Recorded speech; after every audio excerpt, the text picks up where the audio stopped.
ஆமா, உங்க மனசுல ஒரே ராத்திரியில இந்த தொகுதியோட தலைவராக நினைக்கிறீங்களா? இதெல்லாம் யோசிச்சான் செய்றீங்களா? குழிக்குள்ள கிடக்கிற குழந்தை செத்தா அது விபத்து. நீங்க குழிக்குள்ள இறக்க போற குழந்தை செத்தா அது கொலை.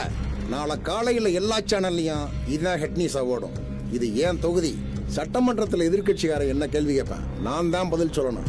இந்த பாருங்க, கழுத்துல கேமராவை தொங்க போட்டு கிடக்குறானே, இந்த மீடியாக்காரன் நாளை காலையில என் வீட்டை சுத்தி சுத்தி வருவான். ஏப்பா டாக்டர், இங்க வா இங்க வா. ஆமா, அந்த குழந்தை இன்னும் எவ்வளவு நேரம் உயிரோட தாக்கு பிடிக்கும்? தப்பா நினைக்காதீங்க. உங்க அனுபவத்துல எத்தனை சாவை நீங்க பாத்திருப்பீங்க. சார், இந்த குழந்தை சாகணும்னா எப்போ செத்துருக்கும் சார். அது இந்த பூமியில வாழணும்னு இருக்கு. அதான் ஸ்ட்ரகிள் பண்ணிட்டு இருக்கு. உறுதியாவா இல்ல சந்தேகமாவா? அதைத்தானே நானும் சொல்றேன். கலெக்டர் மேனே குலகாரனை பாக்குற மாதிரி பாக்குறாங்க. ஃபயரே, இங்க வா. அந்த குழந்தையை காப்பாத்துறதுக்கு உங்ககிட்ட என்ன வழி இருக்கு? ஒரே ஒரு வழிதான் சார் இருக்கு. என்ன வழி? நான் என் முயற்சியை மறுபடியும் தொடர்வேன்.